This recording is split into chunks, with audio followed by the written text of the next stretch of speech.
comes from executive producer Lillian Garcia. Every athlete is on this quest. Every performer dives in head first, battling real-life challenges and overcoming obstacles in an effort to make their dreams reality. Singer, songwriter, 15-year WWE host Lillian Garcia was the first woman to ever announce WrestleMania. And the first to launch her own podcast, which gives you an all-access pass to the human interest stories of elite athletes and extraordinary entertainers. Now, let's embark on another fascinating journey of chasing glory with your host, Lillian Garcia. Welcome, my CG squad, to Chasing Glory. Another episode this week, and man, we have a lot to talk about. So to get it all started, I just want to thank you guys for following me on Instagram and Twitter at Lillian Garcia, and also on Facebook, Lillian Garcia official fan page. And for the show, just remember at Chasing Glory Podcast on Instagram. Yes, so I'm telling you, it was a big week with some ups and some downs. And speaking of the first down, so Roman Reigns surprised everybody last Monday night when he came out to the ring and he talked about how he's been battling with leukemia. Like, I didn't even know this. He's apparently been battling with it since he was around 22 years old for like 11 years, and it's come back. And so he's had to relinquish the title for now and go fight leukemia in his body. And God, I mean, this just goes to show you, I tell you guys all the time, you never know what someone's going through. You know, all the hours that he spends away from his family, all the hours that he spends so dedicated to the craft of wrestling and just to being the best champion that he can be. And you hear it from everybody that's on here that's ever talked about Roman Reigns. What a nice guy he is. What a giving guy he is. An amazing, co-worker, an amazing team. And that's the thing with me. Obviously, I never wrestled him, but I worked with him backstage. And I got to say, man, he is just so nice and always had this huge hug for me, huge smile, just so respectful. So I immediately sent out, well wishes to him and, on social media and everything too, and trying to make sense of it all. And I know one thing about Roman, though. He is a fighter. He has shown that. So I am sure that he is going to take the time that he needs and fight the good fight. And with all of us supporting him, I feel like he's going to be okay. I just know that we can all learn from this. Remember, stop judging people and stop thinking that they have everything all perfect as they're at the top, because you never know what someone's going through. So Roman, best wishes. Can't wait to see you back in the ring. All right. So last week we had the return of Alexa Bliss. Always love talking to her. She seems so mature for her age, for sure. And of course, she talks about that, how she really grew up fast because her parents were almost the same age. All right, go back and listen to it and you'll see what I'm talking about. But that was definitely a high. Okay. The low, oh my gosh, was the news that she suffered an injury and therefore she would not be able to compete at Evolution. Oh my God. All right. So I definitely reached out to her immediately because I know what this match means to her. She talks about it like she's dreamed of this moment of facing Trish Stratus. And even though it was a tag team, she was still going to be able to be in the ring with someone that she totally idolized for years. So I did reach out to her and she was great in the fact that she said, of course, she's disappointed and, wished a different outcome. But she did say, I am a believer that things happen for a reason. I love that. I love that. I love that because they do. Even though in the moment, guys, it might seem like the end of the world, remember that things always end up, somehow turning around in your favor. And you know how I told her, I said, you know what? I can see then this being a bigger match in the fact that it would be you against Trish Stratus at WrestleMania. I would love to see that. Would you guys like to see that? I think I would love to see that. So the fact that she got injured now and can't face her, I think it would turn around and face her at WrestleMania. I think it would be amazing. In the meantime, though, Alexa, we wish you well, a speedy, speedy recovery. I know you'll still be part of Evolution, so that's cool. Now, speaking of Evolution, so obviously I'm recording this ahead of Evolution because that way you guys can get it first thing on Monday. And by now, from the middle of the week, you found out, because WWE finally released it, that I was going to be coming back for Evolution. I got to tell you guys, you have no idea how hard it has been to keep this secret. Oh my gosh. So I got asked pretty much right after they came out and talked about, making the announcement about the all women's pay-per-view.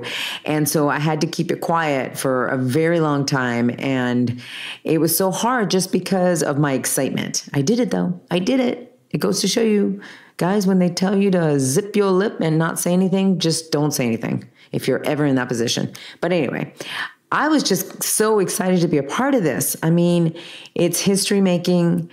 And to remember a time when I was the only woman out sometimes in that whole pay-per-view, where I was hosting the show and it was the only woman represented, to now having an all women's pay-per-view for me has been so gratifying to see this evolution. So I bet you, again, you're hearing this on Monday. I'm recording this before I leave, but I have to say I'm looking in the future and I am betting my life that these athletes are going to put the best show on.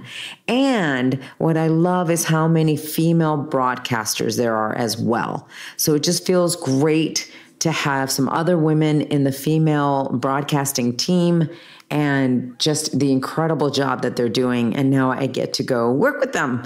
So thank you, WWE, and thank you, WWE Universe. You guys are the ones that always, you send out the tweets even when the announcement was made about the pay-per-view. And the first thing you guys did was, Lillian better be involved. She deserves this, all this kind of stuff. And you have no idea how great that makes me feel. So I appreciate it. And can't wait for the next Evolution, the next all women's pay-per-view. Okay. So I just want to take a few seconds here to thank our latest sponsor, People, so that you can get the show for free. I'm so excited to announce that Vital Proteins is sponsoring Chasing Glory. Vital Proteins. All right, so what is Vital Proteins? It's all about collagen. What the hell is collagen?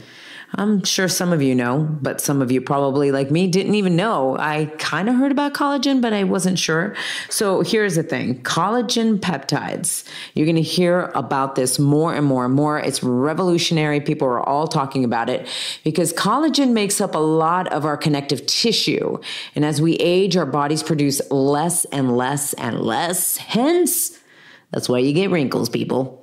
Wrinkles, achy joints, your hair starts falling, and then you've got bone issues, you've got digestion issues. Okay, so as you can see, collagen is so important. So Vital Proteins is actually a protein that you add to your food every single day, and it's so yummy. I love it. All these different flavors that they have too, which is incredible. And so I add it to my protein shakes. Sometimes I even add it to my coffee.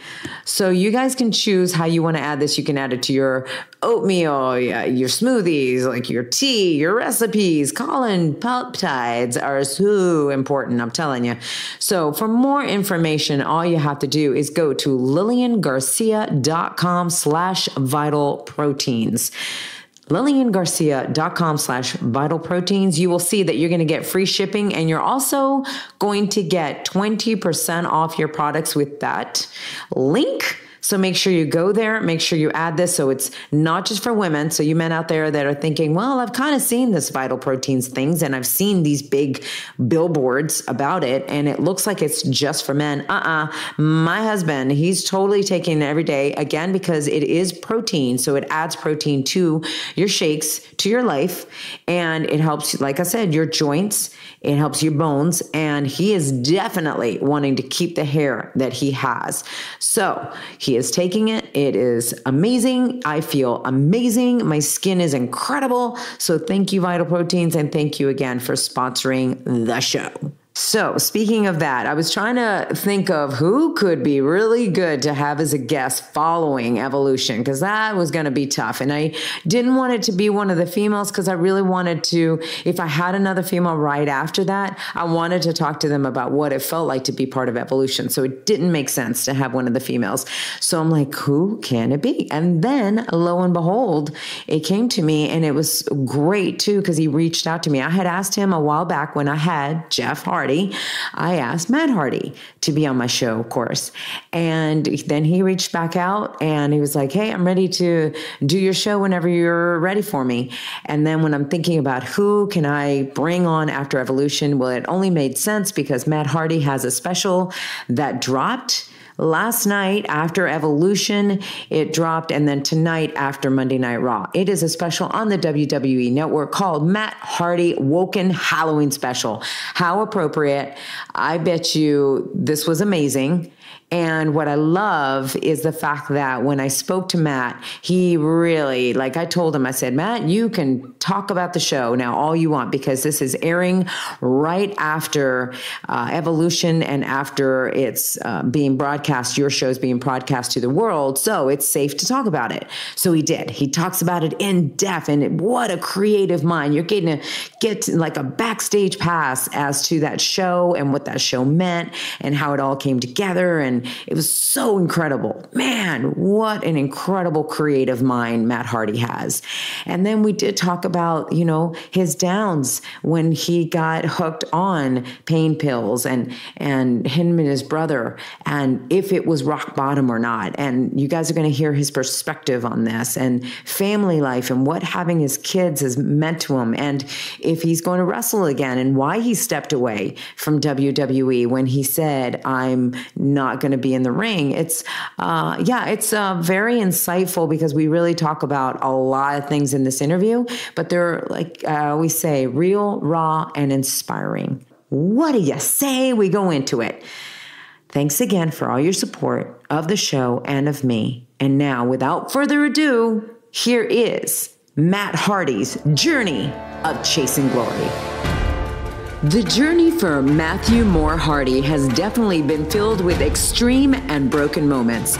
A native of Cameron, North Carolina, Matt Hardy, alongside his brother Jeff, both passionate about pro wrestling, would begin their own wrestling federation called the Trampoline Wrestling Federation. Making a name for themselves all over North Carolina, they became a fixture and eventually created another promotion entitled Omega. As a teenager, he would wrestle in the WWE as enhancement talent, going up against future legends and Hall of Famers such as Razor Ramon, Owen Hart, Triple H, and Steve Austin. After a few years, through hard work and perseverance, Matt and Jeff Hardy earned a full-time contract with the WWE, and the Hardy Boys were born. Their lifelong dream came true in July of 1999 when they won the WWE Tag Team Championship for the very first time.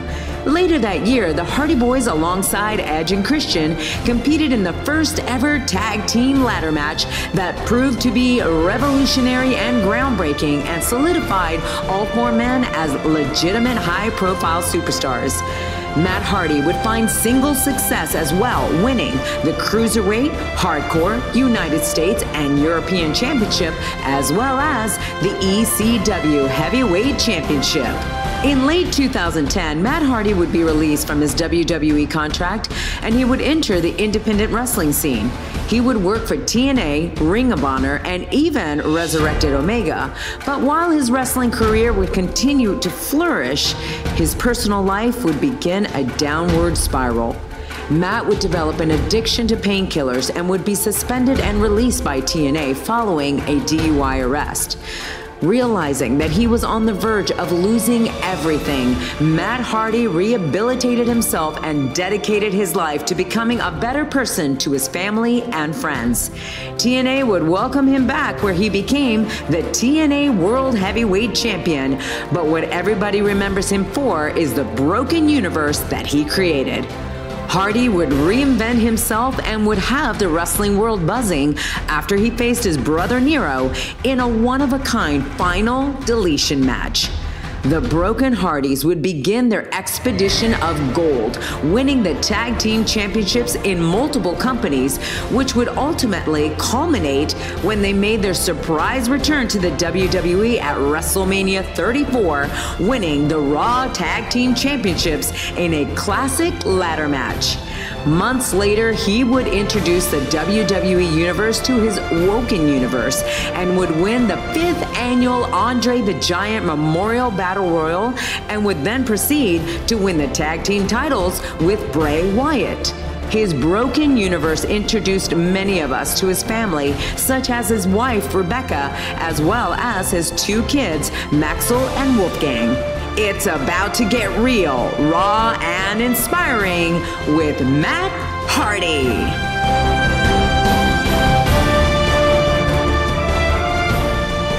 All right, guys, I'm so excited because this is the other half of the interview that I already did with Jeff Hardy. I've got Matt Hardy on the line. Matt, it's so great to have you on Chasing Glory. Welcome. Thank you, Lily. I'm very happy to be on the show. We've been talking about this for a while, and I'm glad all the stars aligned, and I'm finally on. Yeah, you know what? Things always happen for a reason. I think it's actually perfect that you're on right now because, you know, your show, you've got a show now that's on the WWE Network that actually, when this show airs, guys, obviously I'm recording this ahead of time because this is before Evolution, but you're hearing it the day after Evolution. And I knew that Matt actually has a special on the network that dropped as of right after Evolution and also airs right after Monday Night Raw, which technically that is tonight. So it's just a perfect combination of the timing of what's going on with you. But before we get onto with you, I want to get your reaction when you found out that the women were having an all women's pay-per-view the first time ever. I thought it was a very cool, appropriate thing that was overdue in many ways. I honestly, especially as I get older and I feel like I get a little more wise, I'm very happy to see the women being given the spotlight that they deserve, you know, in WWE and in sports entertainment. And I think it kind of mirrors what society is doing in general, especially like the, you know, actual society that continues to evolve and gets better with time. You know, like everything in the West, like women are becoming more and more equal to men. And I just think it's the right way to go. It's the right thing to do. And I think the WWE is mirroring that. I mean, there are women, you know, that bust their butts day in and day out doing the same thing all the guys do. So for them to be really allowed to stand on a platform and to shine a spotlight on them, I think they absolutely 100% deserve it. And I'm glad they did it. And I also think it's good for the female fan base. I mean, they feel like, you know, we've been pulling for these, you know, these girls, our chicks, you know, to go out here and kick ass and be treated on the same level and equal to men. And, you know, now they're getting that opportunity. And that's why you and I, Matt, have been friends for 19 years. I love it. I look back and I'm like, 19 years that I have actually known you. It's incredible. And we've had such great times together. And, you know, you and your brother both together. It's been a wild ride. And I have to say that I was actually in the stands because I had left WWE at the time. I was in the stands watching WrestleMania. And when you and Jeff, when your music hit to come back, I literally jumped out of my seat and was screaming just like every other fan. And I was so excited to have you back. How was that moment for you? The word I use to sum up that moment more than anything else is just magical. Yeah, because it truly was a magical moment. And considering we live in the age of technology and with social media and the internet so powerful and information travels at light, you know, at light year speed everywhere it goes, you know, considering we'd known we were going to be there for over 3 weeks and we still kind of concealed it and kept it a secret. And legitimately, I mean, we just got to the building after WrestleMania had started. We hid out in a bus for 30 minutes or so, and 5 minutes before we were going to go to the ring, we were rushed and we did a little sneak ploy and got to Gorilla, you know, and then like us walking out in front of that crowd was our first time seeing the venue, seeing the sea of humanity that was out there. So you can imagine from our end how shocking and overwhelming it was, you know, and then for the people to react the way they did, I mean, it was the most exhilarating crowd reaction I've ever partaken, you know, and it truly was. It was like intoxicating. I mean, you almost felt like you were becoming, I was in an altered mood as I was going down the ramp because it was just so powerful, so energetic, and just the people, we just fed off them because, like you said, legitimately, I looked in the crowd and there were people jumping up and down, with their hands on the side of their face, like, I can't believe it. They're back. Oh my God, I never thought. I mean, they might be here, but they're here. Oh my God, I'm legitimately surprised.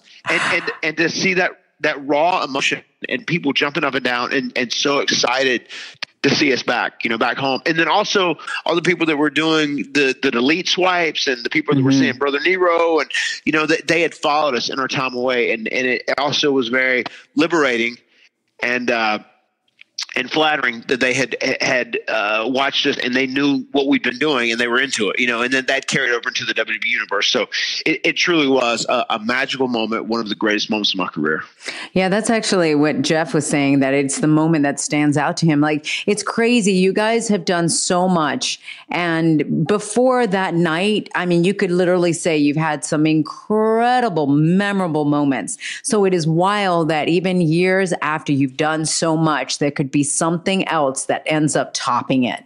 And I just love it. I feel like it was the culmination of everything, though, and the fact that what you and your brother have gone through outside of the ring, and, he was talking about hitting rock bottom and then being able to regroup and find himself again. And I watched that Hardy's Woken special on 24, which is on the WWE network. Guys, if you haven't seen it, I completely 100%, I recommend it. I also am very grateful to the WWE that they allowed something like this that was so real. Whose idea was it, first of all, to do that show? I'll be honest. I try and be very hands-on whenever I'm going to be in the process of creating content that I'm involved in, and I tried to be very hands-on in that. And the network people, I know they weren't 100%. I was probably worried about the powers to be, say like a Vince McMahon or Kevin, almost like uncomfortable as it really was, because I wanted to be as accurate as possible, and I wanted people.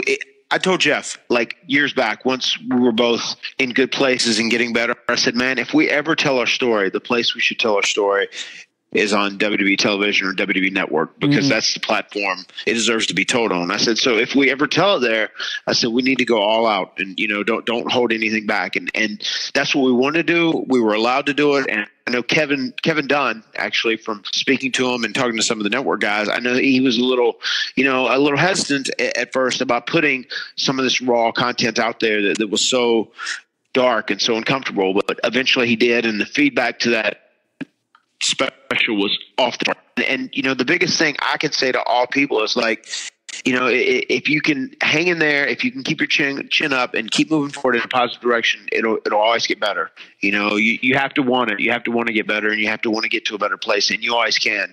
You can always come back. You can always change. Every day is a new day, and it gives you a new opportunity to change and be a better person. Yeah, I totally agree, which is exactly why I even wanted to do this platform. And this platform has taken off, this podcast, as far as Chasing Glory and the whole story. The whole tagline here is real, raw, and it becomes inspiring because of that. And that's exactly what your show was. It was so inspiring. And yeah, I was shocked because, like I said, I've known you for 19 years, but I did not know some of the things that you went through. And I definitely want to talk to you about that. But before that, I want to get to know a little bit more about who you are as a kid growing up and some of the things that you had to overcome. Because we all know that you loved wrestling. We all know that you were in the backyard, with Jeff, and you guys were doing the trampoline thing and all of that kind of stuff. But it was wild when I'm sitting here, and that's what I love about this platform, is actually going and studying somebody and really getting to know them. I didn't know that you were in baseball. I didn't know that you were a football player. I didn't know that you were a really great, student. You got a scholarship, all these things. I'm like, this is beautiful. Talk to me about who Matt Hardy was as a kid and loving baseball or football and all of that. I mean, baseball was the first thing that myself and Jeff were very, very passionate about. And I would say in the beginning, once we played, and we were both very good baseball players, I would say that our goal probably was to be professional baseball players. And that was probably the goal until, professional wrestling kicked in and we saw these guys that were living, breathing superheroes. And they're like, hold up, we've got a new goal now. We want to be professional wrestlers, and we want to be the tag team champions of the WWE, one time as brothers, which obviously we did that many, many times. So we surpassed that original goal. But I want to say, just as a kid, I felt like I was just a very creative kid. I always loved exploring in the woods, and we would try and seek out new places, and I would build different versions of hideouts, and I would, create these group names. And myself, Jeff, and we had a couple cousins that would visit every so often. We would have different group names. We were the Adventurers, and we had different various creations, things we would always do. Jeff and I, we would take old parts of junk cars that our dad had, and we would build makeshift cars that we would play in and sit in and want to get our picture taken in. So long story short, I think as a kid, I was always very creative. I had like this internal creative sense that I always wanted to like make stuff that was like fun, or things that would like entertain other people, or things that I thought was cool. And that definitely translates over into what I wanted to do in wrestling. And I feel like still, probably more than anything else, I love the athletic aspect of wrestling. It's fun and it's great, but I just love the creative part, as far as like creating this match that like evokes emotion, or creating a character that evokes emotion, or creating an insane way to say a word that makes people laugh or smile. I just feel like being creative is probably something that is a driving force inside Matt Hardy, and that's never changed. That's been since day one. And I can see that with the work that you've done, even with your characters. I mean, you've changed characters various times, and you can see that you really care and you really put a lot of thought into that. And that's not easy. You got to have that creative mind for sure. When you were growing up like that, like it's wild, because I realize that my sister and I are 4 years apart, and you and Jeff are 4 years apart, correct? We're almost 3. We're 2 years and 11 months. Got it. Okay. So, I mean, do you remember what life was like even before Jeff came around? I don't.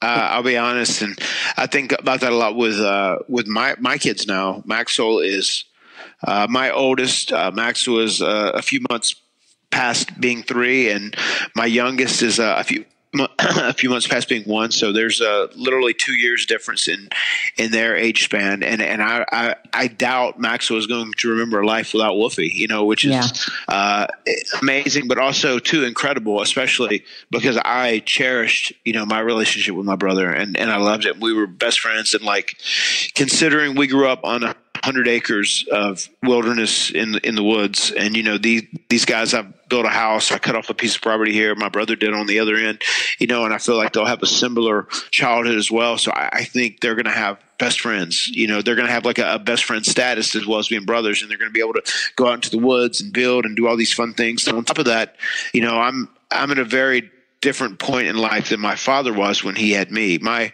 father, he lost his wife, and we lost our mom when we were both young, 9 and 11. So like he raised us, but he was like just a sun up to sundown country dude who just like knows how to go out and do hard manual work. He wasn't like an I love you guy. He wasn't an emotional guy. We didn't learn etiquette. We didn't learn a lot of the things that more sophisticated people learn in life. But now, like, I've been able to experience all that. So that's something I can give back to my kids. And that's something I feel very fortunate about, that they'll have that opportunity to learn those lessons, things that I didn't as I was growing up from that age. Do you feel that it's easy for you to say, I love you, or did that create something? Very much so. Yeah. Absolutely. Yeah. I mean, I feel very secure with everything that I am in life. And part of that is from some of the stuff that we talked about in the documentary, that I've had some of the greatest highs and I've had some terribly bad lows, but those good and bad experiences, if you take them and you put them in your back pocket and you always remember them and you learn from them and use them as a reference point going forward, I mean, I feel like you really learn to be comfortable about yourself. And there's just still some things that I'm still so blown away that we still have to deal with in this year and age, as far as like inequality or racial issues, or just, men or women worrying about being exposed to, the other side. I mean, I wish I could help everyone be past that, because I feel like at a point, that I'm at a point in my life where I understand all that and I get all that. And in some ways I feel very blessed that I've had both these good and bad experiences and can learn from them, because it's helped me just grow as a human being and be a better person, I think. And the ultimate topper for me was having kids. You know, when I first had my oldest son, Maxwell, I mean, there was finally something in this world, in this life, that was more important than me. There was someone where I can't tell you any time in the past, even like with my brother, if they go like, okay, hold up, well, one of you have to go and you're not going to be on this planet anymore. One of you have to go. It's like hard for you to say, oh, well, I want to stay, you know, but like if it's with your kid, you know, and you legitimately have that bond and love your kid, like if they said, okay, well, it's you or one of your sons, I'll go take, you know, have like, you just to have something more important than you is like something that changes your perspective on everything. I bet. That is something that I definitely haven't had the pleasure of feeling, but I keep hearing people talking about that. And that's beautiful. And I tell people, man, when you've got that, embrace it for sure. I'm sure you're learning a thing or two from your kids too. Do you see any similarities of you and your kids that you go, man, I know my dad was saying this, and then it's happening right before my eyes? I do. I see similarities for sure in my oldest, in Maxwell, in my personality. He's much more of like, like I think I can be a problem solver, or he'll be patient, or he's going to be like a very smooth talker. Like he's going to be the, you know, between him and his brother, he's going to be the one, like somebody starts like, if there's a situation, he would like talk his way out of it or be very smooth, or he's the charmer. Like he knows when he's about to get in trouble and he goes like, I love you, mama, or whatever. He knows how to like kind of work his way out of it. The younger one has much more of a personality that relates to my wife, which is she's Puerto Rican. She's very, very fiery. She has a very short temper, a very short fuse, and he gets mad very fast. And he's also for being a couple months past 1 year old, he's outrageously strong. And I think too, he's almost, because he is the younger one, and Maxwell, like in their relationship, much like myself and Jeff, like if Maxwell wants to do something, he can kind of take it from him or take control, whatever. And he's like, no. So he's always fighting. Yeah. You know, and he's always like had to fight to feel equal, I think, his entire life, you know, because he's like, well, you know, why Maxwell, he talks to mama and dada, you know, when he couldn't talk or communicate as well, you know, he gets to talk, or he gets to do this, or he gets to do a little more than me because he can't do more than me. So I think it's just wired within him to like say, you know, no, I have to fight for everything. I have to fight for quality. I have to fight to be the same. I want to be looked at the same as my older brother, even though he can't really in reality. He's always been a fighter. So he's going to have a short temper. When he gets frustrated with something where Maxwell might try and like talk his way out of it, I think he's going to be like, you know, more, he's going to vent, and he's going to be, you know, be more hands-on about it. That is so wild that you say that, because that's kind of like, you know, I'm the younger sister. So I remember, and I get it with the whole Puerto Rican blood, because I have Spanish from Spain and Puerto Rico. So yes. I get the whole Latina thing and the fiery personality. But we're very passionate. Right on. That's the upswing. But I will say that there were times that my sorry, I didn't mean to cut you off. I'm so sorry, but you're saying that passion. I was going to say this, like when it's good, it's amazing and great. But when it's bad, brother, it's terrible. You know, right? That's the whole deal with the passion. It's funny because I've literally through the years have worked on that, as far as not like snapping and all of that's been programmed. Right. So it can hinder, but there is a way out of it. But anyway, what I was saying with my sister is that, I fought for that. I wanted to be, you know, she would dominate a lot. And then I got my voice and I'm like, no, I want it this way. With Jeff, it seems to me that he's more chill. So it doesn't seem like you guys had to deal with that with one another, right? I don't think it was as bad, but I think looking back in hindsight, you know, like I was a little, you know, like I said, I was a couple years older than Jeff. And then like I was a better student in school than Jeff. And I think, you know, my dad was just like, okay, well, Matt does good, Jeff. You got to get it together. And I feel like sometimes just because maybe I was the first as well, my dad like was a little more lenient on me. And I felt like Jeff maybe even worked a little harder to like say, no, Dad, I'm good. But now, like, I mean, Jeff is Jeff, our dad, is old and sick, and he's been sick for a while. I mean, he's still able to get by in day-to-day life and live at home, but he's had a lot of heart issues. Thank you. But like Jeff is like so caring, and Jeff is so compassionate and caring towards him. It's crazy, so it really was. I just look back at him and thinking about how tough it is raising two kids, and considering he did that on his own, and he made sure we had food on our table, we had a roof over our head, we had clothes on our back. That's something you can never thank him enough for, because he got us to the point in life where we could take care of ourselves. Yeah. Do you remember your mom being sick and what that did to you? I do. I remember my mom being sick, and from the time she was diagnosed with cancer, she lived almost a year to the day, but she went through a lot of tough treatments after surgery of chemotherapy and radiation. And I just remember her hair falling out, and I know that bothered her so bad, and, wanting to, having a wig and feeling uncomfortable going out in public whenever we did. And just, I remember I remember being extremely sad. Extremely sad. And then whenever she eventually did get sick and she died, I say this to this day, I never thought she would pass away. Really? I mean, I was just like, well, I'm just a kid. My mom can't leave. I mean, I just didn't, I couldn't even fathom that was an option that was going to happen. And then I remember when she did, myself, my brother, and my dad, we were all there. And I remember hearing, doo-doo, doo-doo, doo-doo. Oh my God. That flatline. I remember that. I remember that like it was yesterday. Wow. And I remember too, it was the first time I'd ever seen my dad cry. Mm-hmm. And then I remember we all, we were all sad and all right there with her, which, looking back in hindsight, I'm so blessed and lucky that we were there to have that final moment with her. I feel like that gives you some sort of closure at least. Yeah. But I remember my dad saying boys, we got to be strong.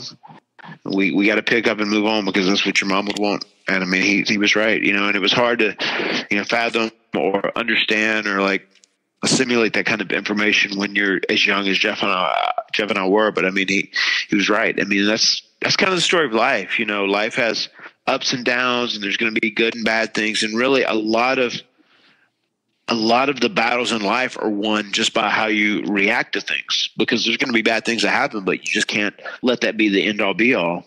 Yeah. Well, there's a saying that says that 10% is what happens to you, but 90% is how you react to it.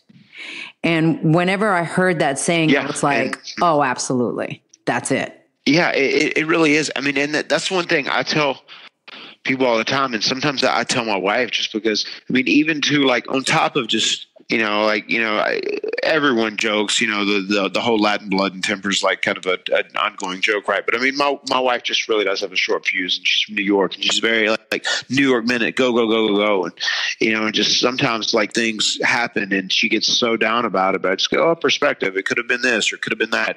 I just see my perspective has broadened and changed and grown so much. And, sometimes I joke with her back and forth about how I'm the ultimate optimist and she's the ultimate pessimist, if she gets dealt a bad hand, a lot of times she's like, well, this is going to be like this. It's going to be like this. And I go, no, I think we're going to be okay. It can be like this. It can be like this. And one of the strangest things about us even being together is that we're so very different. We see so many things in different ways, but it works out and it balances out, and we're very real with one another. We're very much on the same page, and there's nobody that is a better team than we work together to accomplish goal. Yeah, I was going to say, because it seems like you guys really do make a really great couple. What was it that drew you to her and the need for her? I mean, I think when I first met her, I mean, she's very outgoing. She's very smart, great personality. Pretty, all those things did, obviously. And just that, the more we interacted, it worked. Then when I was going through my darkest days, she was the one where other people probably wouldn't have, she doesn't care about anyone, any wrestler or any level of fame. None of that makes a difference to her at all. She really doesn't care. She could care less. Mm-hmm. Everybody to her is just like a person. And then like whenever I was going through my darkest days, like she stayed on my ass all the time about stuff. And like for that, I will always love her and I'll always appreciate it. And I said, Dad, I'll always adore her, because like not a lot of people would, you know, some people either get frustrated and leave, but she was like there, or some people said like, well, you're right. You know, he does take real good care of me, whatever. Okay, you can do this. But no, she was like, she was on it. Like she stayed on my ass the whole while. And that helped me get through those days. Like she was heavily responsible for that. And, you know, and that's one of those things looking back in hindsight, like, you know, if I didn't have a personality as strong and as powerful and, you know, as, truculent as her, you know, I don't know if I would have made it through in the same way. Yeah, because those were some tough times. And talk to me about that, because, you know, when you and I first got together, I got there in 99. You'd already gotten there in 98, correct? Full time. And I mean, you and Jeff were on fire. You guys were just working hard. And then you have all these amazing, incredible matches. But like he said, they start hurting really bad, and he starts, you know, depending on the pills and all of that to get better and to get the pain, to manage the pain. For you, do you feel like you turned to pills and all of that to also manage the pain of what you guys were putting your bodies through? Oh, yeah, that's 100%. Yeah, why it initially first started for me. But I mean, even Jeff, like Jeff just still, I mean, still to this day does so much crazy stuff. And that the whole reason I started, you know, different characters and different personas were so I could kind of like lessen on the athletic standpoint and the physical abuse of my body, and be more of a theoretic, a lot of more of a theatrical character, obviously. Mm-hmm. But like, with Jeff, I know like earlier on when he first left WWE, you know, that's where he was still having issues. Like I was like straight and narrow for the longest time, you know, even so much. We were both, when we first started WWE, didn't drink. We didn't do anything. We're both on the straight and narrow. And, you know, a lot of the old timers and the veterans made fun of us because of it, right. You know, but like, you know, and like, 07, 08, you know, that time after I'd had about 10 years there, you know, we had done so many matches, and like, even on top of doing like those matches that we were talking about, like the ladder matches, table matches, steel seat matches, cage matches, just being on that road and on like grueling schedule day in and day out, and like not sleeping appropriately, and like, you know, just taking bumps every night, night in and night out. I mean, it's not healthy. It's not what the human body is meant to do. But eventually when it kind of came to a point where like I was having issues, and I was at a point where I couldn't really take off because I was in kind of like a spot and a slot that was good, and it was going to continue to get better. That's like where it starts, like, you know, just so that you can kind of get through the match. You know, there's a muscle relaxer, and then there's a pain pill, and that allows you to kind of get through, and then you can try and heal up over the weekend, and then go at it again next week, you know, or whatever it may be, you know. But like, that's where it initially starts. And I think, and then you get to a point, if you get frustrated in life, once you kind of get into a cloud of you know, pharmaceuticals, or, you know, whatever it is, it's like you almost kind of like, oh, well, I just don't want to feel bad anymore. I want to feel good. And, you know, that's where it becomes a real issue. It's the whole thing with like pain pills and pain medication and managing pain with that, you know, in that manner, if you're someone who is in constant pain, is a very, very slippery slope. Mm-hmm. Yeah. And how was it for you though? Because like you were saying, Jeff actually turned to that before you, you know, and here you are watching him, you're in the straight and narrow. How hard was that, being the older brother, and did, you know, have conversations with him and you weren't getting through to him? It was terrifying. And I remember then, I mean, even back then, like I think his, I think some of his recreational stuff expanded a little past pain medication. So it was almost like pain medication was like a standard, and you would see it a lot. You would see it very often in the industry back then, you know, and for Jeff to be out of that norm, I think it was even more frightening, you know? So I was just like, I'll do whatever I can to help, but I am worried about you. I remember we had those talks many, many nights. Isn't that wild? And then all of a sudden you get, you know, drugged down that hole as well. And not because anybody put you there, because like what you said, you know, you're trying to just manage the pain and all, but then you find yourself in that. when I was watching this, and I couldn't believe the footage that you guys had. And again, we talked about the fact that WWE allowed it. And I'm so glad, because there's one thing telling somebody about what you guys went through, but that's another thing to see it. And the fact that you guys had footage of when you were both intoxicated, or you were, both rock bottom, but it was so powerful too, to know you both got out of it. But what was your darkest, like that's the rock bottom point? There's probably a few. Just to the point where you've just like totally let down everybody in your life, and that you have to change something, because if you don't change something, you are going to lose everybody in your life, and then eventually you're going to die. That would be it in a nutshell. The thing that is tricky about me, and I could say this for Jeff as well too, it's just even hard to say that it's like a rock bottom experience, because I think there could be further, you could go further down. Still, I was in this bad zone where, my body had to have, the only two things I ever took were pain pills and muscle relaxers, which were either Vicodin, Percocet as pain pills, and then Somas as muscle relaxers. And that was just that kept me normal. And I'd taken them so long and in such big amounts that my body freaks out if I didn't get them, obviously. So that was the thing I had to get past. But the thing that was strange about it is just still, I was doing that and I could remain on the house, but I still had money. I had plenty of money. I was a millionaire at that point. I could have still kept buying stuff. So it's hard for me to even justify that, to know what other people are saying, when they say rock bottom, I hit rock bottom, because I really feel like rock bottom is when you don't have anything else. There's nowhere else to go. It's I was just at rock bottom. I was at rock bottom in addiction, for sure, and that was one of those things that, I never thought I would slide off that slope, but I certainly did, and it gets to the point when things become bad, you just don't want to feel anything. And that's why I think people end up overdoing it when it comes to taking too many pain pills and muscle relaxers or whatever it may be. Yeah. And what moment was it that saved you out of it? Just knowing that I had to change, and my wife staying on my ass. Really? That was it. It just finally clicked one day. You're just forced to, you're for good, because you're going to start losing things, and then just having somebody that was looking over my shoulder on my ass. And that's one thing I credit with her. I credit her with that more than anything else. She was just on my ass nonstop.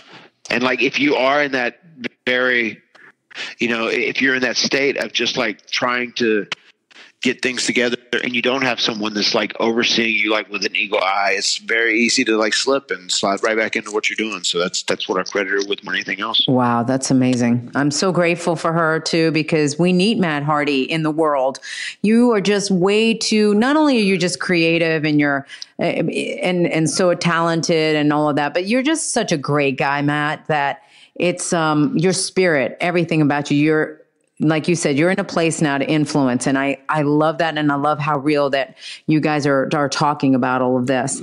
I do want to ask you, as far as when you're in the WWE, at one point when you were in the straight and narrow, when there's no alcohol, no drugs involved, anything like that, and you are winning championships and you're living your dream, did you feel fulfilled, or did you feel like, well, what's next? And I accomplished that. What's next? Or what was going through your mind? I think once we first made it to WWE and we were doing the stuff with Edge and Christian and the Dudleys, and we were hot. Yeah, I certainly think we were fulfilled, and we just wanted to do more of what we were doing. We wanted to create art, create magic, so, there was never a point where I didn't feel that I was fulfilled, or I think we always wanted to do more or see what we could do next, and I think there was, even in 2002, 2003, I actually do this thread on Twitter, and I try and put something on it every day, and I started in photos from 1992, and I've covered my career all the way up, wrestling, and kind of the last thing I posted actually just today was something from December of 2001. And it was when Jeff and I were going to break up in a storyline and have a match against one another and kind of go our own ways. And I think even at that point, like, we were both a little uncomfortable with it because WCW had just around a lot of other talented singles guys, and I don't think we felt like there was anywhere else for us to go as singles. Mm-hmm. And Jeff was a little uncomfortable with the whole deal too. And I think right there, like, we're like, whoa, let's put on the brakes. Like, we still need to be a tag team for a little bit longer. We're not ready to spread our wings and fly on our own, you know? So there's been moments where we've been hesitant to do things. I think whenever we're together, like in 2008, 2009, we both loved it. You know, some of the creative that we had, I wish could have been a little different, you know, but we enjoyed it. When we worked together and did the Broken stuff in TNA, as far as Broken Matt and Brother Nero, like, we both absolutely adore and love that stuff. And I'm especially partial to that stuff because we kind of got, you know, full creative say on everything we were doing. But yeah, we enjoyed working together. And I think there's a point in time where you kind of realize, like, maybe we have done all we can do as a team, you know, but you can always go back to that. And it's always going to be special, especially when we're well known for that, you know. And then you do want to have this challenge of doing things on your own and growing on your own and changing and creating, you know. But as far as, like, being fulfilled, I feel like if I'm out there and I'm allowed to do stuff that I am, you know, happy with and I can be creative with and kind of think outside of the box with, I'm usually always fulfilled. Yeah, because I was wondering if it was strange for you to be, you know, you've been paired up with your brother for a long, long time, and then you guys do end up having single careers, which I think you did a great job, both of you, in having singles careers. But then you're paired up with Bray Wyatt for a while. Was that strange to be paired up with somebody other than your brother? No, in all actuality, it wasn't. And I enjoyed my time with Bray, and I wish we could have done a little bit more. I felt like we didn't need to be in the ring having matches every week. I felt like you needed Woken Matt and you needed Bray Wyatt, like, out doing vignettes in remote locations, in strange locations, on the Hardy compound. Like, our whole idea for that was to, you know, have Bray Wyatt not have a home. Randy Orton had burnt down his establishment before. I wanted to invite him to the Hardy compound and live here and kind of base it and have vignettes here and then have the matches be a little more limited on television, you know. But just the way things were, they needed us wrestling on TV week in and week out. So we kind of did that. But it's tough because it kind of marginalizes two characters that are so unique and strange, like, you know, Woken Matt and Bray as well. So I love teaming with them. And I do think we did some really cool stuff. We had great chemistry. We became great friends while we worked together. And, you know, who knows, maybe sometime down the road we can do something else together. But I love the way things, I love his creative process. I love his dedication to his persona. I think he's amazing with that. And I think it's very cool that we did get to work together and team together, considering when I was doing stuff in TNA and he was in WWE, we had little teases on social media back and forth, kind of jabbing at one another. And then eventually that was a match that came to be in reality. Yeah, that is really cool. I mean, when I saw the two of you get put together, I was like, this is a no-brainer. Really cool. And I was really looking forward to a lot of really amazing things. I have to say that it was so wild how the day, I think it was like the day or just a couple days that I dropped the Jeff Hardy interview on Chasing Glory, the news comes out that you left WWE. And I'm like, what? I was so shocked. Can you talk about that? Yeah, well, that's funny is like, you know, once again, I kind of get into people and talk about their quotes. Like, you know, they put that I had left WWE and like people threw around the word retirement, where typically, you know, sometimes I guess if someone teases that, maybe it is retirement, but retirement is a word that I'd never said. I'd never said retirement. Said I need to go home. And it really did. Just like, you know, after being there for a year and a half, and I worked on a full-time schedule the whole while I was there. And obviously I'm not a spring chicken anymore. I've been doing this 26 years in October. So, you know, I needed to go home. I needed to address just some issues I was having with my lower back and my hips. And, you know, if I can bounce back from those issues and get back in the ring and be physical, that's great. And if I can't, then, you know, we'll do whatever we need to do on air to figure out something entertaining for Matt Hardy. But as far as like leaving WWE, that hasn't happened. I am still with WWE, and being off gave us time to work on this first episode of the House Hardy special for the network, House Hardy Halloween. So, yeah, I am still with WWE, full-fledged. Nice. I'm waving the flag. I'm in the trenches. Just been off TV for a little bit to kind of take care of some injuries. Yeah. Okay. Well, that makes me happy to know because you hear all sorts of things, and I just really wanted to get the record straight on that because I was surprised. I'm like, wait, you just came back not long ago, and I wasn't thinking. I was like, it can't be that he's frustrated about anything because I had talked to you just a few weeks prior to that or something, and you were telling me how much fun you were having. But I do want to talk to you then about the network special that you've got, because at this point, when the show airs, it would have aired last night because it is Monday, and you said it is airing right after Raw tonight as well. So talk to me about the special. Now it is out, so you can really just let it out, like what it's all about and what you put into it and why you even did it. Well, first and foremost, I mean, the whole reason the broken / woken Matt concept came to reality once again was I wanted to try and do something that was more character based, that was very theatrical, something that was fantastical. And whenever I was at TNA, I pretty much, got to do whatever I wanted to do. Wherever my imagination would allow me to go, I would try and make sense of it, make it have, continuity. And we had a lot of fun with it, and it grew on, and it became, it caught on with the audience, and it grew on all the fan base, and it almost became like this cult following, and like, it became really hot. And I think it was one of the big reasons we, were contacted by WWE to return, because it was so popular at one point. And whenever I realized that we were going to be able to get this network series, and we talked about it, we threw around some creative. It's very different. Like when you do WWE TV, like Vince and Kevin, they're very hands-on. They're very have the final say in what's going on. The network is a little more lax, like when you pitch an idea to the network, you kind of talk to the people there, and you kind of set it all and kind of work it out together, and things worked out really well because Jeremy Borash and James Long, these two guys had been hired. They had left TNA Impact, and they came to WWE, and they both had my blessing, and I'm glad they could come to work here because they're both like two of the best in the world at what they do. And these guys were put on the project as well, so we were all able to put together the creative process. And the very first one, we wanted to set a good solid base of kind of like what this universe is, what the broken universe is, what the Hardy compound is. And basically the people who saw it last night, I don't want to give away too many spoilers for tonight, but I mean, this is going to be an episodic television deal.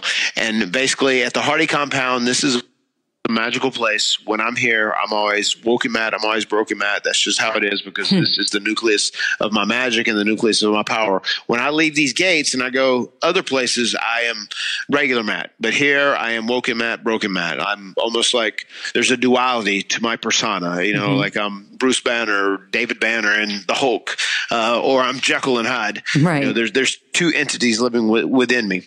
But we had set up the creative to come out here, invite people over. We're going to have this Halloween party. There's going to be an intruder that comes to the Halloween party that is going to be an agent of evil. And as people saw last night, the intruder, we found out who the imposter was, and we deleted him. But there are so many things throughout the entire episode, such as the ongoing love story with Vanguard One, my drone, who is sentient and has human emotion. He is in a bit of a love story. We obviously have some big bad heel that started at the beginning of the episode and at the end of the episode, who wishes to destroy the Hardys and take over the Hardy compound. And then one of the coolest aspects of this now that I am here and we're able to be very honest and true to the old school broken universe is that we're able to use WWE superstars and WWE legends. The Godfather, appearing on this show and being able to go into the Lake of Reincarnation and come out was amazing. Wow. The Boogeyman being here, you can't think of someone that's better for Halloween than the Boogeyman. Right. And the people that haven't seen the Boogeyman Worm scene and the Matt Hardy green bean scene yet, you are in for a treat. That gift is probably going to become the most popular gift in all of professional wrestling, maybe entertainment, because it was amazing. But there are so many little elements like that. And even having Jeff perform and do his music and having that on and having him enter the Lake of Reincarnation and returning as Itchweed, having my wife, Queen Rebecca, playing the piano and having the boys, and Senior Benjamin had such an entertaining role last night. And, you know, if you haven't seen it, I can't recommend it enough. Go check it out tonight on the WWE Network right after Raw. Senior Benjamin is up to his old tricks. I love it. Matt, you can see how passionate you are about this. So what I love is, look, you know, like you said, you've got to heal up your body, and you're giving your body some time, and then you'll go from there as to whether or not you wrestle or not. But what I love is the fact that if you don't get to wrestle again, you have something else that you're passionate about. That's not like life is over. It's just your next chapter. And that's what I feel like this is. And it's so, that's what I try to tell people. Like, it's not just one thing that you can do in life, right? It's you can move on and keep expanding and keep growing. Yeah, for sure. And that's one of the things about life. And I think that's one of the things about learning to adapt and evolve in life as you get older. I mean, physically, you know, your role changes, especially in this industry, in professional wrestling, because you just can't do what you could do when you were young, you know. So there's still tons and tons of ways to entertain people. And I really feel confident that this is going, you know, to be one of the most fun, most entertaining, you know, network specials that people have ever seen. And I think this is the beginning of a great thing. It was kind of the base, and we're going to build from here. The next episode that we plan on working on, and we've started talking about right now, is going to be a Christmas/holiday themed episode, which will continue the continuity just from the episode you'd seen last night. You know, we still have a loyal ally to House Hardy that was abducted and kidnapped by the big baddie, you know, and we have to get him back. And, you know, who knows what's next for Vanguard and Vangirl, you know, considering they've fallen in love, and who knows what this big baddie has in store next, and what villains is he going to send for Woken Matt and Brother Nero next time? Oh my God, how fun. Is this also going to be a little bit like twisted, like some of the stuff that I'm trying to think of that director that does the twisted Christmas. It's not the typical holiday Christmas, but do you see that? Is that what we're expecting? Yeah, for sure. It's not going to be your normal Christmas special. I mean, when you walk through the gates of the Hardy compound and step into the broken universe, it's a different world here. For instance, my essence that resides inside of me, which is named Zenith, you know, it's been around since 7 AD. July 7th, 7 AD is when it was first created. And it's been in different vessels, different bodies, you know, for that entire time. And just right now it resides inside the vessel of Matthew Hardy. So that is why it is with me now. And, you know, it speaks in the language of 3000 AD, where some words are pronounced different and uniquely. And if you come here to the Hardy compound, and when you watch this special, you're coming here in theory, it's going to be very different. We don't celebrate Christmas normal. We don't celebrate Halloween normal. We speak normal. Different magical things happen, and it's always fun. But when it's all said and done, there's like entertainment in it. There's typically some sort of moral to be learned from the story as well. Wow, this is so fun. This is so fun. Like I said, you're so creative, and I love that. I think Tim Burton's the name that the producer that I was talking about. Like, think about his mind and the things that go on. I'm like, how? And you think of J.K. Rowling and Harry Potter. I look at Harry Potter, I'm like, how the hell does she think of these things? And it's almost like when I listen to you, I think the same thing. Like, wow, the things that go through your mind that you create is spectacular. Do you ever see yourself, like when you see something like Harry Potter, are you amazed by it? Are you stimulated? Are you inspired? I am a big fan of television shows, and I've got to be honest and full disclosure, I've seen bits and pieces of Harry Potter, but I've never seen the entire series. I am not up to speed on it.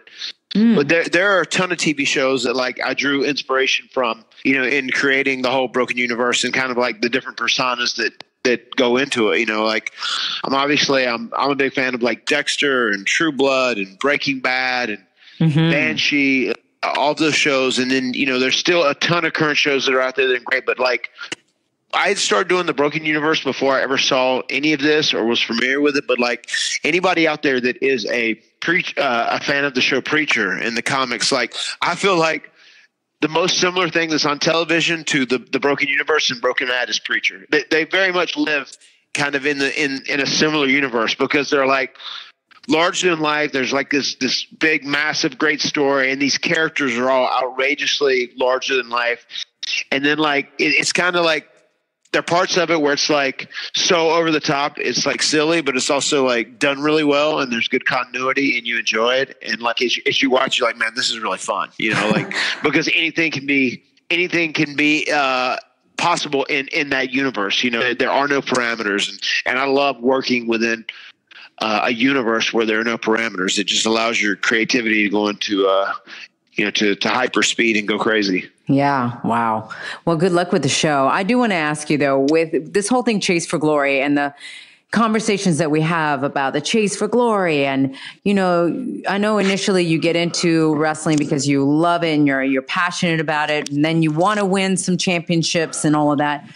You've won so many championships. Do you feel fulfilled in the career that you've had in WWE, or do you wish that you would have gotten the opportunity to be WWE champion like your brother? Or is there something that you wish you could have done?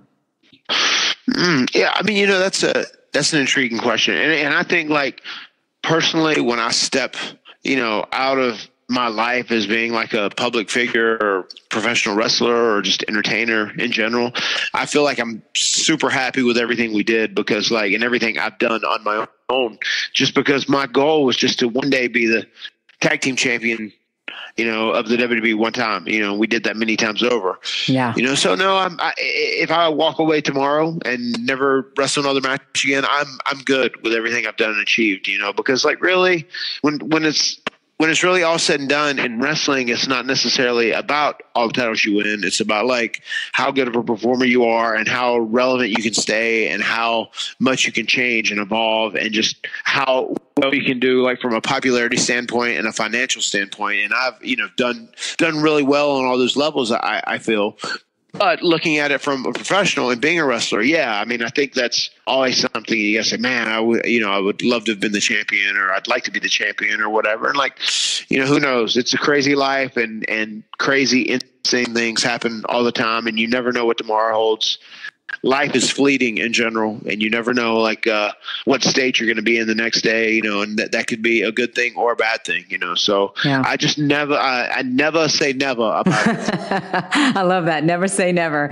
My final question to you that I love asking people is, you think about you as a kid and you look now, has your chase for glory looked the way that you thought it was going to look? No, I don't think so. I don't think anyone could envision living and experiencing the roller coaster ride that I've had. Certain aspects, yes, but other aspects, no. And I think you can't.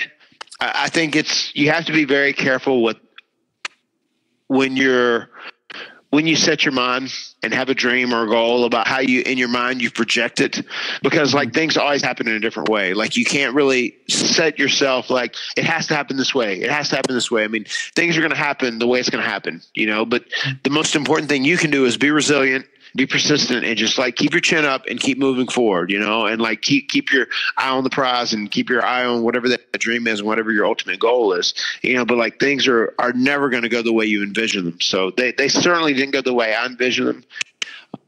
But it's been an amazing, interesting life I've lived, and like I feel fulfilled in life. And this is one thing I know you've asked that thing about being fulfilled a couple times. Yeah, I really feel like I'm just turned 44. Like in 44 years, I've done more in my life than I ever thought I would do in 100 years in so many ways. So like, I do feel fulfilled in my life. Like, believe me, I want to be here. I wish I could live forever. I hope to figure out a way to make people immortal before I'm dead, because I love living and I want to see my boys forever. But like, like if I had to leave this plane known as life and the earth today, I'm very fulfilled in my life and what I've done, but, I am happy with everything I've done and proud of it. Like, there's not a lot of things that I like yearn, like I must do this before I go away or whatever. So I feel like I'm in a pretty good spot as far as that goes. And I really, more than ever, just like try and enjoy and really relish all the cool, special moments that I have, from this point going forward in the future. Seriously, that's a great way to wrap up this interview, because I've seen you grow so much in this whole process. And like I told you, I love the fact that now you're being inspirational by sharing your story, by not hiding what you went through, and hopefully save some kids out there that want to experiment and they see your story and they see Jeff and they go, maybe not. Because I'm sure that's not the fun part that you talk about that you ever want to go through again. So I wish you so much success, continued success in everything that you do, Matt. Where do we find you on social media? I pretty much find me on social media, Matt Hardy Brand across the board. That's Twitter, Instagram, Matt Hardy Brand, Facebook fan page. That's pretty much it. That pretty much ties up everything. All right. Well, I know everybody, you've got a loyal fan base. So I know everyone's going to stay in touch with you, and, congratulations on your show, and can't wait to see the Christmas one too. So thanks so much for being on here with us. Chasing Glory with Lillian Garcia. And there you have it, the other half. We had Jeff Hardy on, and now we had Matt Hardy. Oh, life is complete. Matt, thank you so much for coming by and for sharing all this and just incredible, insightful, mind that you have. And I am so excited to actually watch the show tonight, the Halloween special right after Raw on the WWE Network. I can't wait, and I can't wait to see what you do for Christmas too, because I'm a big Christmas buff, so I can't wait for that. And your continued success, and taking care of healing, that is most important. And I know that if you, for some reason, cannot come back to the ring, like you said, you've completed an amazing career, and I also know that there's much, much more that you can do, and we'll have to see how this all unfolds. It's the continued chase for glory, man. So thank you again, Matt, for coming by. Guys, if you like this episode, please go ahead and leave your reviews. And that means rate it. Like right now we have 5 stars, which I really, really appreciate it. Leave your reviews. Tell me what you think about the show. And how about leave me some comments of who you might want to see on the show. That'd be awesome. Don't forget to follow at Chasing Glory Podcast on Instagram, myself at Lillian Garcia on Instagram and Twitter, and also Lillian Garcia official fan page. Remember that Lillian is spelt with 1 L.